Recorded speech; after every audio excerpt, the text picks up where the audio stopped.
West Tigers fans, what if I told you the West Tigers actually played above average in a lot of areas this past weekend against the Titans? Although we only came away with a 1-point win and it was messy, we actually did pretty well if we look at the numbers and the stats. So we're going to be breaking that down today and what that actually means going forward for our Penrith Panthers clash, because it is going to be a huge one, especially because most of our team has a lot of Panthers in it.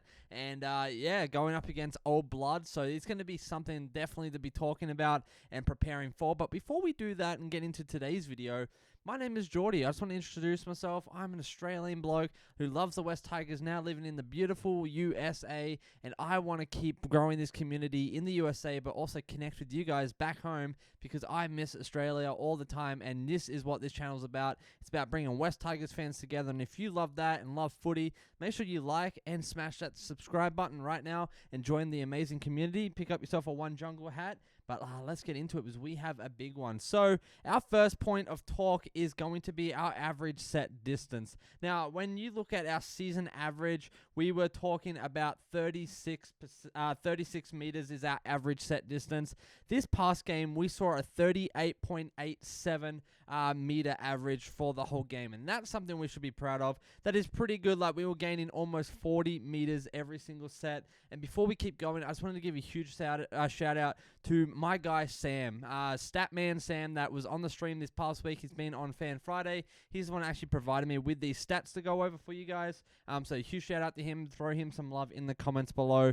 But yeah, let's keep moving on. So our kick meter as well, something that we actually did better in than our season average. We saw 431 kick meters there, which is absolutely awesome. Something to be super proud about because we need to be better. We were not bad, all right? Like, I think the Tigers would love to have a player who can kick like harder bombs that are difficult to catch, kind of like Matt Burton, right, when you think of him.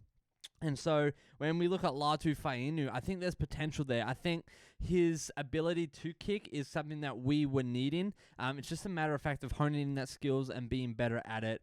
Same thing with Luai. He's great for short kicking, chip in.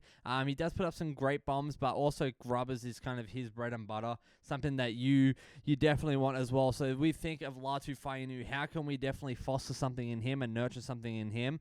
Or Adam Dewey as well, as we know that he is up for debate. There's talk, rumors and things going around of Dragons, Panthers, all sorts of people looking at him, but that's nothing set in stone, so we're not going to get too much into it today. All right, so tackle breaks, this was a big one. We saw 41 tackle breaks with a season average of 21. Taylan May, Jarrell Skelton produced the most tackle breaks, 8 and 7 respectfully, and I love the spark for the Tigers left edge paired with Luai, and suddenly the pieces start to fall in together, and that is something we should be proud of. We all know that left edge was unfreaking stoppable, was absolutely relentless, and was undeniably so strong this past weekend. Our right edge needs a lot of work, absolutely. I'm not negating that fact, and I'm not being blind to that, but I just want to focus on our left edge. Having Taylan May in there next to Skelton, and then having Luai over there as well, holy smokes, that... Woo, man, it got me so pumped. It got Sam pumped on the stream. You guys are pumped in the comments. Things were just absolutely amazing out on there. So I'm excited to see defensively how we can keep things going there, but on attack, how those tackle breaks can keep going up and up and up from season averages. So something that we should be super proud of. Now, our all-run meters here, we saw 205 all-run meters, and our season average is sitting right around 189. So, definitely not bad. Like all runs, more ball possession allows the Tigers to definitely run more meters. Getting the ball over the line is the next step to improve a Tigers attack, and part of that is our errors, which we'll go over here in a few minutes.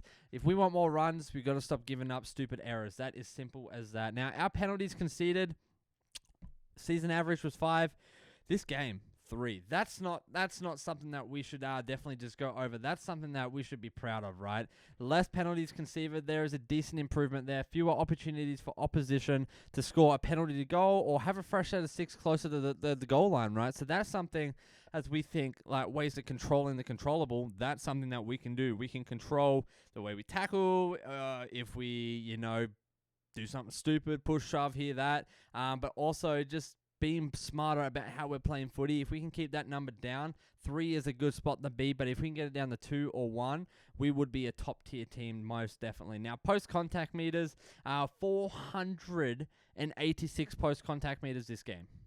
Just let that sink in. We have a season average of 440. Like, that is absolutely bonkers to me. The fact that we had great improvement from the previous week, so we're talking Alex Twal, Vanua Bole, Terome, like these guys stepped up against Origin players from Titans, right? Additionally, the offloads that Twal and May were putting on were huge advantages for the West Tigers, giving us more of those post-contact second phase play opportunities, and that is just our bread and butter for our forward pack, making sure that we do that on a weekly basis. That is what we want to do and keep striving for.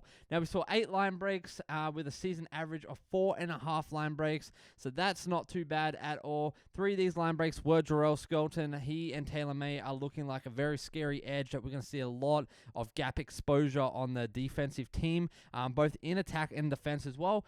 Huge improvement from last week. Just need to have support runners along to capitalize on try scoring opportunities, and we all know that that's kind of been a talk of the town all season for us on this channel. We have these opportunities, we break lines, but we don't always have someone there backing them, or on their left or right, and we just need that. So making sure we do that going forward, and we will be just fine. We saw the all-run meters again. This was a big one for us. This is kind of, I think, where we struggled a lot. With 14 errors. That is not acceptable. Season average 11.5. That is just absolutely bonkers to me that we put up that many errors, and that definitely cost us a lot of tries. Still very, very poor. This is something that we need to be better in if we want to win games. We're talking errors from Charlie Staines, man. Like, those errors were costly. Same thing with Jackie Bird. They were offering Titans absolutely crucial attacking platforms when we did that. I mean, we saw drop balls. We saw knock-ons. I don't even know if we saw a forward pass because we were just dropping the ball that much. Things like that need to be better. If we want to be going up against teams like the Penrith Panthers in good form, we need to have some solid improvement in that area. So I hope Benji is remaining this as a priority for improvement this week in training, because if I were him, man, this stuff costs us games. And you know how optimistic I love to be on this channel, but this stuff costs us games. Now, our effective tackled percentage was really, really solid. We were pushing for that 90%. That's something, well, if we can get up into that 90%, we will be sitting pretty as one of the best defensive teams in the league. 89.7%. We definitely stopped a lot of tries, stopped a lot of meters being pushed, with a season average of about 86. So this was definitely improvement, something that we wanted to see. Massive improvement, honestly, across the whole board, especially in the middle ruck speed and defensive reads from Taylan May. Still a lot to work on, I think, especially on those edges. We all know that. That's where their first try came from. It also doesn't look at misjudged defense timings that produce gaps for Titans wingers. Like, those things aren't included in these. So we got to make sure that we are still well spread. People like Ruben, if he's playing fullback, needs to be there ready to go for when the defender makes when the attacker makes their break. That wasn't there for a few of those tries and a few of those breaks. So just making sure we get those downs. And then I think we'll see going up into the 90% for sure. Pardon me. Our completion rate, Tigers fans, 76% with a season average of 79. So, yeah, we did see a little bit of a dip there.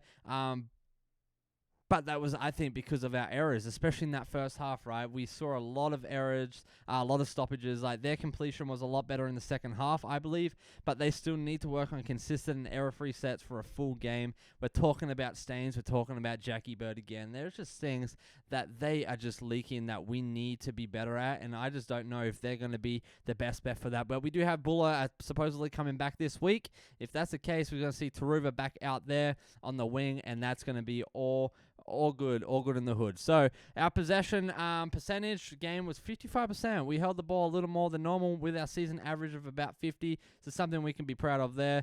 It was just a matter of fact of, making sure that we actually finished that out all the time and making sure that we actually held the ball and not made errors. And again, once we get the error stuff taken out of the equation, we're going to see a lot of numbers come up defensively. We're also going to see a lot of tries scored, and that's going to be something we can be super, super proud about. So Tigers fans, how are you feeling now seeing the stats? We did see improvement in a lot of areas. We did see not so great improvement in some other areas, i.e. errors and things like that. So we just need to make sure that we are focusing on what we can control and keep that penalty number down, keep that error number down, and I guarantee you we'll see other numbers come up. It's just about playing smart, eyes up footy, having some structure, some form, but also defensively being sound. If I had to choose between a good defensive team or a good attacking team, I'm choosing defense each and every day. Like, that is where the bread and butter is at for us. And I believe if we can be defensively sound in mid-90s, we can stop any team from leaking any tries, and then we can get through and put that ball over that try line, and it would be absolutely beautiful to see. So Tigers fans, let me know your thoughts on today's video. Make sure you give Sam some love in the comments for providing these amazing graphics so we can visually see it for us visual people, and let me know your thoughts on the game. We're now seeing these stats. Has your perspective changed? Are you a little more proud? Because I saw a stat the other day, man, like Benji, since taking coach, we only won 6 games last season, all the season. This season we're already at 7. We still have 5 or 6 games left plus a bye. That's something to be proud of if I were you. So Tigers fans, I'll see you in the next video. Take care of yourself. Make sure you like, subscribe, grab a hat or a shirt in the comments below, and I'll see you tomorrow.